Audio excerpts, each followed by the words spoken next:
दोस्तों, क्या हाल है आप सबके। आज हम बात करने वाले हैं भारत और इंग्लैंड के बीच दूसरे टेस्ट मैच के पहले दिन की, जो कि एकदम धमाकेदार रहा। अगर आपको यह मुकाबला देखकर मजा आया हो तो इस वीडियो को लाइक जरूर करना। तो दोस्तों, आज का दिन बेहद कमाल का था। टीम इंडिया ने पहले ही दिन 90 ओवर में 4 विकेट के नुकसान पर 399 रन ठोक दिए। जहां एक तरफ यशस्वी जायसवाल ने शतक जड़कर टहलका मचा दिया, तो वहीं दूसरी तरफ शुभमन गिल ने कप्तानी पारी खेली और ऋषभ पंत ने तो बल्ले से आग उगल दी। अब ज्यादा टाइम वेस्ट न करते हुए चलते हैं सीधे हाइलाइट्स की ओर। दोस्तों, भारत और इंग्लैंड के बीच 5 मैचों की टेस्ट सीरीज का दूसरा मुकाबला आखिरकार शुरू हो चुका है और यह महायुद्ध हो रहा है इंग्लैंड के एजबेस्टन में। यह वो ऐतिहासिक मैदान है जहां टेस्ट क्रिकेट का रोमांच हर पल नया रूप लेता है, जहां एक एक गेंद पर कहानी बदल जाती है और इस बार कहानी की शुरुआत हुई एक धमाके से। इस मुकाबले में भारतीय टीम की कमान संभाल रहे हैं युवा और जोशीले शुभमन गिल, जिन्होंने अपनी कप्तानी में टीम को एक नया जोश दिया है। वहीं इंग्लैंड की कप्तानी बेन स्टोक्स के हाथों में है, जो अपनी आक्रामक रणनीति और नेतृत्व के लिए जाने जाते हैं। जैसे ही टॉस की घड़ी आई, पूरा स्टेडियम सांसें थामकर देख रहा था कि किसके हाथ लगेगा पहला फायदा, और जैसे ही टॉस उछला, किस्मत का सिक्का भारत के पक्ष में गिरा। शुभमन गिल ने टॉस जीतकर बिना समय गंवाए पहले बल्लेबाजी करने का फैसला लिया। जी हां दोस्तों, पहले बल्लेबाजी का, और सबको लगने लगा कि यह फैसला भारत को शुरुआती बढ़त दिला सकता है। पिच बल्लेबाजी के लिए अनुकूल दिख रही थी, हल्की धूप थी और हवा में वो ठंडक थी जो लॉर्ड्स की खासियत है। लेकिन जो हुआ उसे देखकर हर किसी की आंखें फटी की फटी रह गई। जैसे ही टीम इंडिया बल्लेबाजी के लिए उतरी, सबकी निगाहें लगी थीं 2 ओपनर्स यशस्वी जायसवाल और केएल राहुल पर। दोनों युवा, दोनों आक्रामक और दोनों तैयार थे इंग्लैंड के गेंदबाजों पर धावा बोलने के लिए। पहले ओवर से ही दोनों ने अपने इरादे साफ कर दिए। क्रिस वॉक्स ने पहला ओवर डाला और यशस्वी ने उनकी तीसरी गेंद पर एक शानदार कवर ड्राइव खेलकर 4 रन बटोरे। अगले ओवर में जोश टंगाए और केएल राहुल ने उनकी गेंद पर एक खूबसूरत ऑफ ड्राइव के साथ बाउंड्री हासिल की। पहले 5 ओवर्स में भारत का स्कोर बिना किसी विकेट के नुकसान पर 27 रन था और दोनों बल्लेबाज पूरी तरह सेट दिख रहे थे। यशस्वी की टाइमिंग और राहुल का क्लास, दोनों का कॉम्बिनेशन इंग्लैंड के गेंदबाजों को परेशान कर रहा था। लेकिन दोस्तों, क्रिकेट में कहते हैं ना, एक गेंद पूरी कहानी बदल देती है। 7वें ओवर की दूसरी गेंद पर क्रिस वॉक्स ने हल्की सी बाहर की ओर स्विंग कराई। राहुल ने ड्राइव खेलने की कोशिश की, लेकिन गेंद ने बल्ले का बाहरी किनारा लिया और सीधे स्लिप में जैमी स्मिथ के हाथों में चली गई। राहुल सिर्फ 14 रन बनाकर पवेलियन लौट गए। भारत का स्कोर एक विकेट के नुकसान पर 32 रन था। भारतीय ड्रेसिंग रूम में सन्नाटा छा गया। एक बड़ा झटका लग चुका था, लेकिन अभी खेल शुरू ही हुआ था। अब मैदान पर आए नंबर 3 के बल्लेबाज सरफराज खान, जिनसे फैंस को काफी उम्मीदें थीं। यशस्वी और सरफराज ने अगले कुछ ओवर्स में सावधानी के साथ बल्लेबाजी शुरू की। यशस्वी ने ब्रैडन कार्स की गेंद पर एक शानदार कट शॉट खेलकर चौका जड़ा, जबकि सरफराज ने क्रिस वॉक्स की गेंदों को सम्मान देते हुए सिंगल्स और डबल्स लिए। दोनों ने मिलकर स्कोर को 50 के पार पहुंचाया। लेकिन तभी 12वें ओवर में जोश टंग ने इंग्लैंड को दूसरी सफलता दिलाई। उनकी एक बाहर जाती गेंद पर सरफराज ने ड्राइव खेलने की कोशिश की, लेकिन गेंद ने बल्ले का बाहरी किनारा लिया और स्लिप में बेन स्टोक्स ने शानदार कैच लपक लिया। सरफराज 18 रन बनाकर आउट। भारत का स्कोर अब 2 विकेट के नुकसान पर 55 रन था और इंग्लैंड के गेंदबाज अब हावी होने लगे थे। सरफराज खान का विकेट गिरने के बाद अब मैदान पर आए कप्तान शुभमन गिल और यशस्वी ने मिलकर पारी को संभालने की कोशिश शुरू की। यशस्वी ने शोएब बशीर की पहली गेंद पर एक शानदार स्वीप शॉट खेलकर चौका जड़ा, जबकि गिल ने क्रिस वॉक्स की गेंद पर एक खूबसूरत कवर ड्राइव के साथ 4 रन बटोरे। दोनों ने मिलकर स्कोर को 80 के पार पहुंचाया और ऐसा लग रहा था कि भारत अब पटरी पर लौट रहा है। यशस्वी ने 18वें ओवर में ब्रैडन कार्स की गेंद पर एक शानदार लॉफ्टेड कवर ड्राइव खेलकर छक्का जड़ा, जो सीधे स्टैंड्स में जाकर गिरा। गिल ने भी जोश टंग की गेंद पर एक खूबसूरत ऑफ ड्राइव के साथ चौका लगाया। दोनों के बीच साझेदारी 50 रन के पार पहुंच गई थी। 25वें ओवर में यशस्वी ने शोएब बशीर की गेंद पर एक शानदार कवर ड्राइव खेलकर 4 रन बटोरे और अपना अर्धशतक पूरा किया। उनकी पारी में 8 चौके और एक छक्का शामिल था। लंच तक भारत ने 30 ओवर में 2 विकेट के नुकसान पर 105 रन बना लिए थे। यशस्वी जायसवाल 58 रन पर नाबाद थे, वहीं शुभमन गिल 24 रन पर नाबाद थे और उनकी पारी में 3 चौके थे। भारतीय फैंस के चेहरों पर मुस्कान लौट आई थी, लेकिन इंग्लैंड के गेंदबाज अभी भी मौके की तलाश में थे। लंच के बाद जब खेल शुरू हुआ तो यशस्वी और गिल ने और आक्रामक रुख अपनाया। यशस्वी ने क्रिस वॉक्स की गेंद पर एक शानदार स्क्वायर कट खेलकर चौका जड़ा, फिर शोएब बशीर की गेंद पर एक लॉफ्टेड कवर ड्राइव के साथ 4 रन बटोरे। गिल ने भी ब्रैडन कार्स की गेंद पर एक खूबसूरत पुल शॉट खेलकर छक्का ठोका। दोनों बल्लेबाजों ने इंग्लैंड के गेंदबाजों को कोई मौका नहीं दिया। बेन स्टोक्स ने गेंदबाजी में बदलाव किए और जो रूट को गेंद थमाई, लेकिन यशस्वी ने रूट की पहली ही गेंद पर एक शानदार स्वीप शॉट खेलकर चौका जड़ा। दोनों बल्लेबाज पूरी तरीके से मैदान पर सेट हो चुके थे और तेजी से रंग बटोरते हुए टीम इंडिया के स्कोर को आगे बढ़ा रहे थे। वहीं दूसरी तरफ इंग्लैंड के गेंदबाज विकेट की तलाश में थे।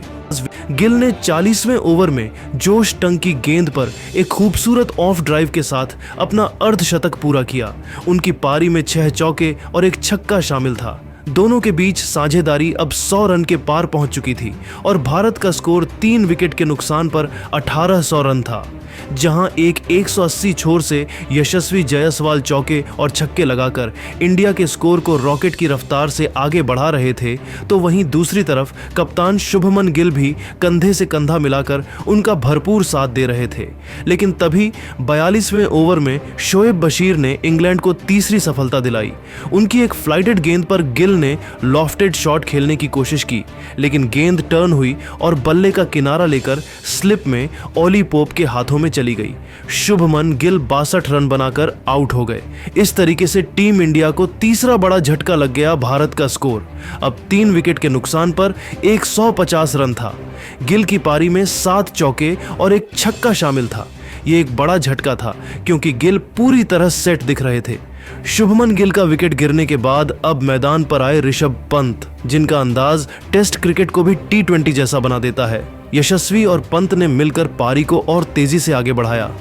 यशस्वी ने 45वें ओवर में ब्रैडन कार्स की गेंद पर एक शानदार लॉफ्टेड कवर ड्राइव खेलकर छक्का जड़ा और फिर 48वें ओवर में शोएब बशीर की गेंद पर एक खूबसूरत स्वीप शॉट के साथ चौका लगाकर अपना शतक पूरा किया।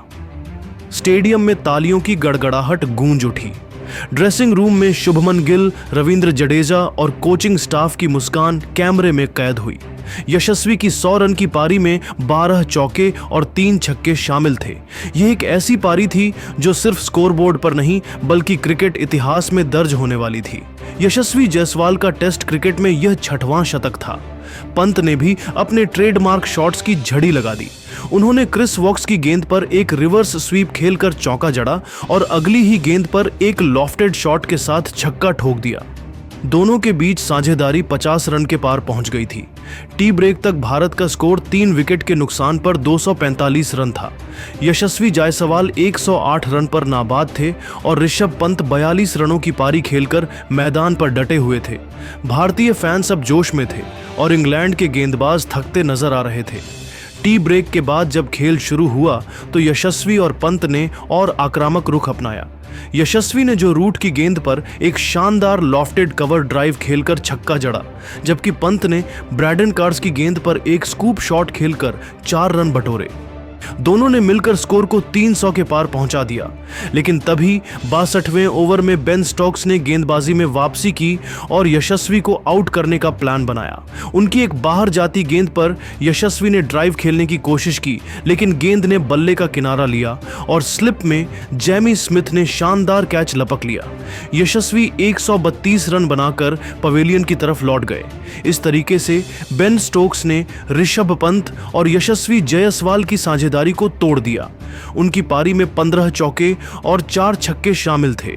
अब भारत का स्कोर 4 विकेट के नुकसान पर 310 रन था। यशस्वी जायसवाल के पवेलियन लौटने के बाद ऋषभ पंत का साथ देने के लिए करुण नायर मैदान पर उतरे। पंत और नायर ने मिलकर पारी को और मजबूती दी। पंत ने 65वें ओवर में शोएब बशीर की गेंद पर एक लंबा 95 मीटर का छक्का जड़ा जो स्टैंड्स में जाकर गिरा। उन्होंने 70 गेंदों में अपना अर्धशतक पूरा किया, जिसमें 5 चौके और 3 छक्के शामिल थे। नायर ने भी क्रिस वॉक्स की गेंद पर एक शानदार कवर ड्राइव खेलकर 4 रन बटोरे। दोनों ने मिलकर स्कोर को 350 के पार पहुंचा दिया। पंत ने जोश टंग की गेंद पर एक शानदार पुल शॉट खेलकर छक्का जड़ा, फिर बेन स्टोक्स की गेंद पर एक स्कूप शॉट के साथ 4 रन बटोरे। करुण नायर ने भी शोएब बशीर की गेंद पर एक खूबसूरत स्वीप शॉट खेलकर चौका लगाया। दोनों के बीच साझेदारी 80 रन के पार पहुंच गई थी।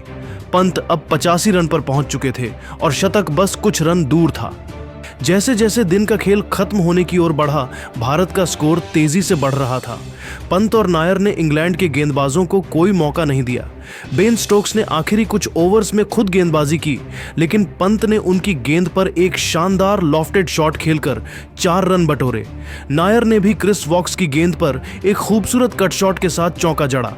आखिरकार दिन का खेल खत्म होने तक भारत ने 90 ओवर में 4 विकेट के नुकसान पर 399 रन का स्कोर खड़ा कर दिया।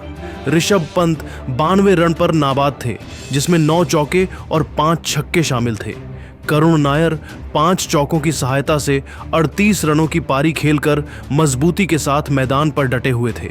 ऋषभ पंत ने एक बार फिर अपने बल्लेबाजी से दिखा दिया कि वह बड़े मुकाबलों के खिलाड़ी हैं।